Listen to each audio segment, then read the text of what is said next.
Hello and welcome to PlayStation Access, where this week we've been thinking about the must-play moments of PS5, the scenes we'd recommend to any new or old PS5 owner to really get a feel for what the console is about. I'll kick off with a moment any PS5 owner can enjoy, as it comes preloaded on the console itself. So, a PS5 moment that I always remember is actually the very first PS5 moment I ever experienced, which was booting up Astros Playroom for the first time.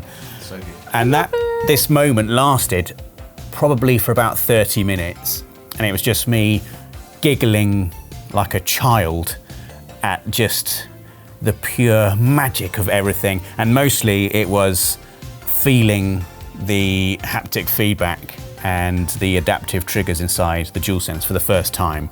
Like, I remember just when the title Astros Playroom comes on the screen, it sort of builds up in sort of like these blocks, and you feel it building up inside the controller. And I remember just being like, oh, I can feel the actual words in my controller, it's amazing. And then all these like bits of PlayStation memorabilia start shooting past the screen, and you can feel them in the controller as well, and the direction at which they're traveling. That's why it's feeling like a whoosh, isn't it? You can feel them going whoosh, whoosh, whoosh, whoosh. And everything, I think that game is so magical anyway. It's so good at showing off everything that the PS5 is capable of. The feeling of the wind in that very first level you play, and you're walking across those tight ropes, which are like controller wires from the old PS1 days, and that wind is blowing and you can feel it in the controller, and then it starts raining, you can feel the rain as well. It was just such a magical experience, and I think, well, everyone who gets a PS5 is going to be able to play that, because Astro's Playroom comes with every PS5, but that's like, you know, that is a must-have experience, I think, for any PS5 owner, is to just experience the pure joy that is Astro's Playroom. Can we all agree that Astro is an iconic PlayStation character now? I think so. He's with the PlayStation mascots of the ages. What kind of horrible, mean-spirited person would you have to be to not like Astro? Yeah. Like, it's just pure He's even won you over. joy. I know. I was like, there's a joke here, but I can't say it. Well done, Dave. Yeah, So true. everything about that game is just brilliant. Like, the variety of feelings that it gives you, not just emotions, but also like physical feelings inside the controller. There's that bit where you have to zip yourself up inside that suit, and you can you just feel that zip. It's so good. And the bit where you have to climb that tower inside like the monkey costume, yes. and you have to feel it with the R2 and the L2 triggers, because there are some rocks that break if you grab them too hard. So you've got to be really precise with the pressure you apply as you climb up this thing. It was just, you know, it's like, the technology, it's not just there to feel fun, and it does feel fun, but it helps you play the game. Like, it adds to the experience of playing the game. It was like the first hour of arriving at a theme park for the first time, and you just running around and being like, oh, and wanting to just ride on everything. Just that pure sort of, wow, this new thing is great, isn't it? Well, forgive me everyone, because I'm going to talk about a game that I love very much, and it's been difficult to boil it down to one specific moment. I'm going to talk about Returnal, which I don't think either of you have finished. No. In fact, Rosie, have you even played much? I have. I got up to the second boss, but then at the time something else came up, and then Returnal really isn't a game that you can just keep on hopping in and out, like in between big spaces of time. It demands your attention. Yeah, and so I was like, I want to come back to this when I can give it all my attention. I implore you both to give it all your attention, because I think it is absolutely incredible. It's one of my favourite games on PS5. I agree. And it's not for want of trying on my part. It's just because I'm so terrible at it. I understand. Well, I'm afraid I'm going to talk about a moment that neither of you have played yet, but I'm sure you've heard about it, and there's not really spoilers. I'm going to talk about boss number 4. I was going to say, is it the organ player? It's Hyperion, the organ player. I think that this is a standout moment in a game full of standout moments. This game is just standout. It's weird because it's both kind of a departure and a return in terms of Housemarque. I was so fascinated by them making this game, because I knew them for kind of like top-down, very kind of arcade bullet hell sort of style games, very visually frenetic, and Returnal has that, but also it has this incredible story and mystery and sense of exploration and discovery, which is really kind of knitted into the game in a way that you almost never find. Like the mechanics of the game are all in service to the story. It's so clever, and I think that it all comes together in this boss fight with Hyperion. If you don't know Returnal, it's a game whereby you are an astronaut who is stranded on a mysterious alien planet, and in trying to figure out where you are and what's going on, inevitably die and find that you can't be killed, and you go back to the beginning of the game each time. However, once you beat the first boss, you realize that you can actually kind of make progress in this world. You're trying to figure out what's happened to you, where you are, how you get home, what's going on. This boss Hyperion is like a culmination, I think, of all the great things in this game, but especially the music.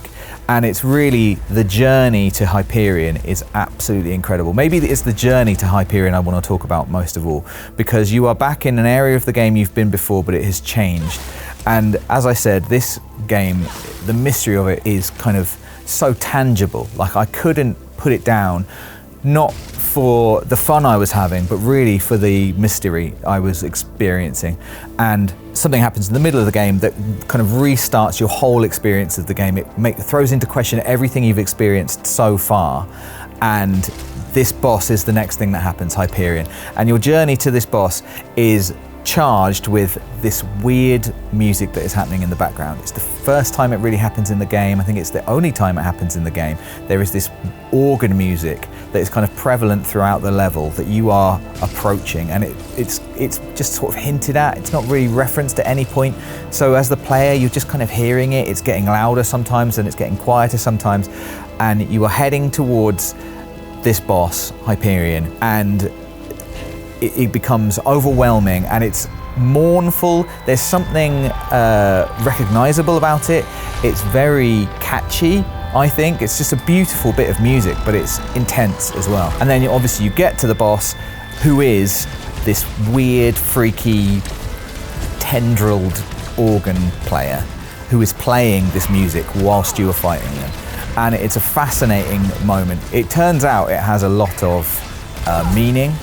The meaning of the game is well hidden, but you certainly can't help to understand it until you get to the end at least, and you realise that this piece of music that it's playing is highly tied into the story itself. It's just a really exhilarating boss fight where I feel like everything is working in tandem to really elevate the experience. I found it so exciting and good. I think the sense of accomplishment when you finish any boss in Returnal is massive, but this one especially, I remember just stopping and just thinking about it for ages, just thinking about the boss fight, about the music, what it all meant. It was just an incredible experience, and I really hope you guys go back to Returnal and get that far, because I just don't think it can be bettered. I'm going to do it.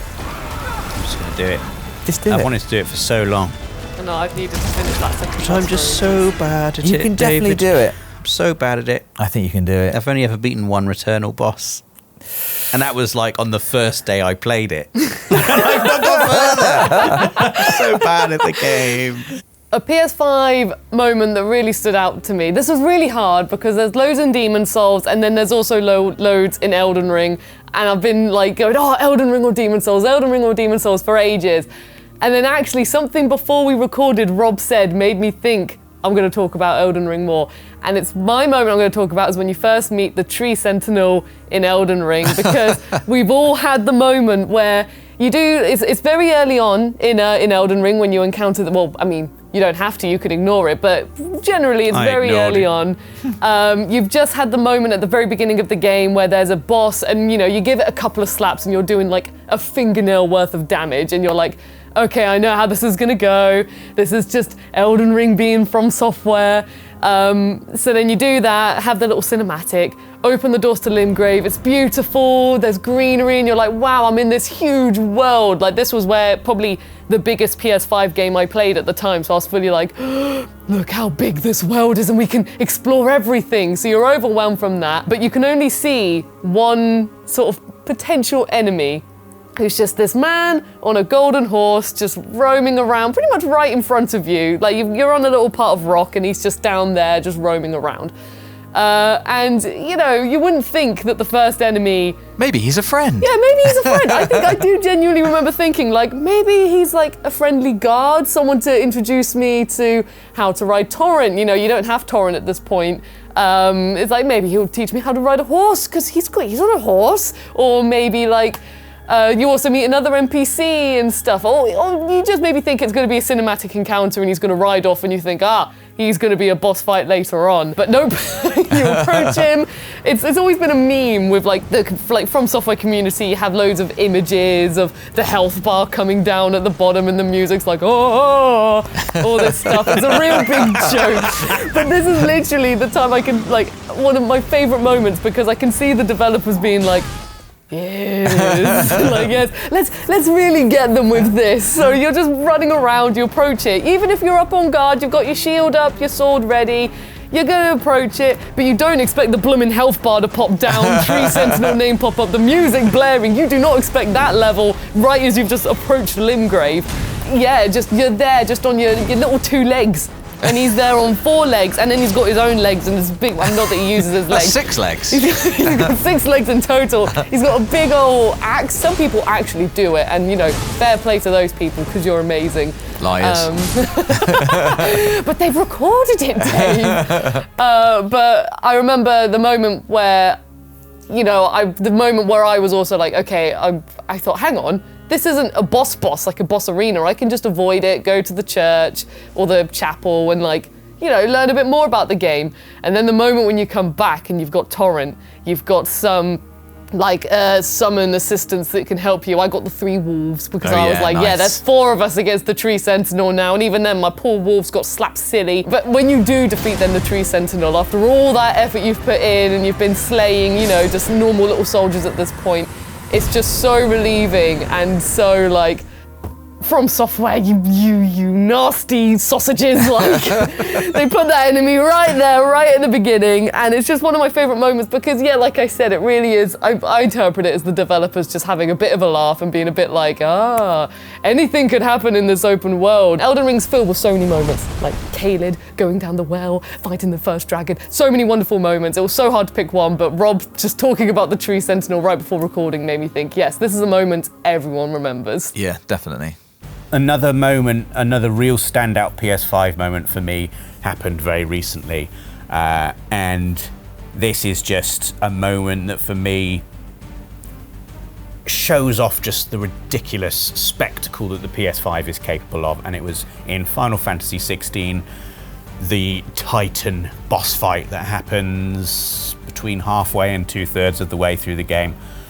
Just absolutely ridiculous scale and spectacle, like the type of thing. For the final 10 minutes of it, I was just laughing. I was just laughing at how ridiculous what was going on the screen was. Like, all of the icon fights in that game are really cool and are like big set piece spectacle events, but this one, you know, and by this stage of the game as well, you flipping hate Hugo Kupka. Like, oh my God, I hated him so much, and he hates you as well. Like, it's like this big thing that's been building for hours in the game, and he's like, oh, I'm gonna kill you, and you're like, I'm gonna kill you, and they both prime, they both turn into their icons. So Hugo Kupka turns into Titan, who's like a, you know, 100-foot tall mountain man, and you turn into Ifrit. The fight starts and it's like, you know, fairly traditional. I say traditional, you're just, you know, a fire god fighting an earth god in like a massive traditional arena, just absolutely leathering hit points out of each other. And then, like many fights in Final Fantasy 16, you think you've won, and then it's like, actually no, it's time for the next stage of the fight. And Titan goes through this ridiculous transformation where he goes from like a 100-foot man made of rock into like an actual mountain. Like, he turns into a mountain basically with enormous tentacles, and he like flings you out of where you were fighting originally, hurls you probably like a couple of miles away, and you land and you've got to get towards him, and the gameplay shifts all of a sudden into this, and the music shifts as well, and all of a sudden it feels like this, it feels like a completely different game for like this incredible sequence where you're... Feels like City Escape from Sonic the Hedgehog. I thought it felt very sort of Platinum Games, Devil May Cry action, and a lot of the DNA is in the combat system of Final Fantasy 16, but it felt like it was really leaning into that, especially here. You do this amazing section where you've got to sprint towards Titan and he's hurling rocks at you. The music is pumping away, proper action music. It's amazing. You're dodging like house-sized boulders that he's chucking your way, sliding this way and that. You get to him, and then you sort of like, through a series of outrageously choreographed sort of like QTE moments, you sort of hop further and further up the mountain, smacking bits out of him as you go. And this must last probably 15 minutes of sort of, you know, you get to a platform, he slams his arm down, you have to, you know, that's that classic, you're fighting a boss the size of a mountain. Here's a bit where you've got to smack his fingernail for a bit. Now let's move a bit further up. Now we're hitting his elbow, yeah. But every time you transition from one bit to the other, you get to just partake in these gloriously outrageous QTE moments. The cinematic strikes, Final Fantasy 16 calls them, and they're just amazing to behold. And it ends, I think, with him like flinging you off almost into space, and one of his tentacle arms comes up. You punch it off, turn it round, and use it as like a weapon to like dive back down to Earth and like cut him in half, basically. You cut the mountain in half. It does 2.4 million damage of HP. And I was thinking, yes, that's amazing, that's it. And the fight is still not over. You then start falling through the cleaved corpse of the mountain you have just fought, and he comes back in his sort of like rock form, his 100-foot mountain form. And it's like Gandalf fighting the Balrog in the Two Towers. You're both just hurtling down the middle of this mountain. The music is going absolutely nuts by this point, and you're just like punching the heck out of each other whilst the music is swirling. The music's like, a complete shift from the rest of the game as well. Like, it's so amazing, and Titan's like smashing bits of the mountain into your face. You've got to dodge them. Oh, it's so good. And towards the end of the fight, he starts absorbing a load of ether and sort of like gathering the earth to him for like his ultimate finisher. And you, as Ifrit, is like, well, if you can do that, I'll do it as well. So you start absorbing it as well. You get like these massive rock fists, and to end the fight, you both just have like a mini boxing match. You just hammer square, and you're both like, just like rock. Yeah, it's a real anime everywhere. moment. It's a real JoJo moment. Absolutely amazing. And you finish it just by punching his face off, and that does, I think, another ridiculous amount of damage. And that's the end of the fight. The whole thing lasts probably about 45 minutes or so. Oh my God. It's just unbelievable. And visually, I've never seen anything like it in a video game before. But that combination of that story build-up, so you absolutely hate this guy. You hate him so much. Just the imagination of the scene setting and the imagination of the choreography of this fight and the staging of it is so beyond anything that I was expecting. It just absolutely blew me away. And the bit where you're just falling down, the last 10 minutes, I was just laughing, like actually laughing out loud at how ridiculous it was. And that's not even the most ridiculous thing that happens in Final Fantasy 16. But for me, it was like the most emotionally charged fight in the whole game. So good. Probably one of, I'm struggling to think of a boss fight in any game that I've enjoyed as much as that. Like one of the best video game bosses of all time, in my opinion. Amazing moment. Okay, you're going to have to forgive me because I've been a little bit cheeky here, but this moment is absolutely incredible and I want everybody to experience it. It's a little bit cheeky because to experience this moment, you will also require PSVR 2.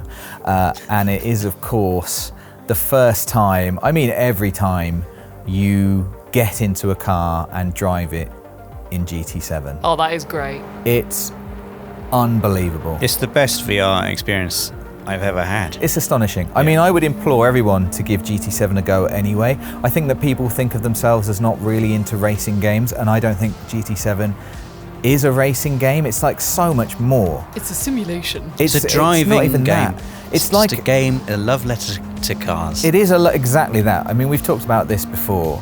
The game is just dripping with love. Like, the developers just love cars and they want you to love them. They're not just driving them, looking at them, owning them, learning about them, taking photos of them, all of which are things you can do in this game. But for me, the ultimate standout moment in the game, and one of the standout moments on PS5 is to drive in VR.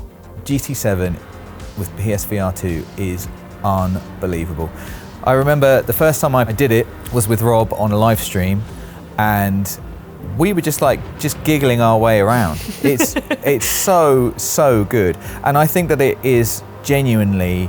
gives you a massive advantage in how you drive. Playing with PSVR 2, it just kind of gets rid of any barrier there is to understanding the car, understanding the world around you. Like it is just like driving a car at that point, because suddenly you just understand what it is to be in a car as a human being. You've been in cars before, assuming you have. If you haven't, it might be surprising. But as someone who has been in a car before, like suddenly you're just looking at mirrors, you know, to see where the other cars are around you.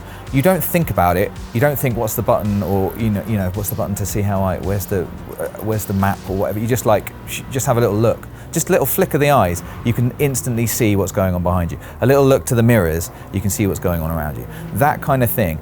Knowing when to brake and where to brake. Like if I am playing without PSVR 2, I have to look really hard. I have to find my breaking point, look for a little bit of something in the world that I'm like, this is it. It's a lot of trial and error. I think you can get really good at it. But when you're in PSVR 2, again, it's just intrinsic. You can just see the distances. You understand the speed. It's not just a number on a dashboard anymore. Your peripheral vision and your senses are letting you know the speed you're going, and therefore when to brake. I found myself just driving so much better in PSVR 2 because it just is driving. It just is. It's almost bucket list stuff, honestly. It's just driving fast cars around like this safely with my friends. And Volkswagen camper vans. And also Volkswagen camper vans, which was almost more fun. Yeah, it was certainly a lot of fun. These sort of pathetic up the hills, come on, you can do it. Literally looking around to see where Rob is, waving at him. I was going to say, I love in VR too, looking at other drivers. If they're overtaking, I'll look at the other driver in the window, all right, mate. It's so much fun to move your head in VR and bobbing your head to the music a little bit, playing. It's so good. Great fun. Having a crash is a much bigger deal. You know, just suddenly being confronted with oh god, we're gonna hit here is everything is heightened. It's just an incredible experience, and I will never forget that first time of playing it. But honestly, every time I put on the PSVR 2 and go into GT7, I am grinning from ear to ear and just really, really excited for the experience. It's absolutely unbelievable. Let us know your own must-play PS5 moments in the comments below, and do give this video a like if you agree with our picks, and subscribe to PlayStation Access for more great videos on the world of PlayStation. See you again soon.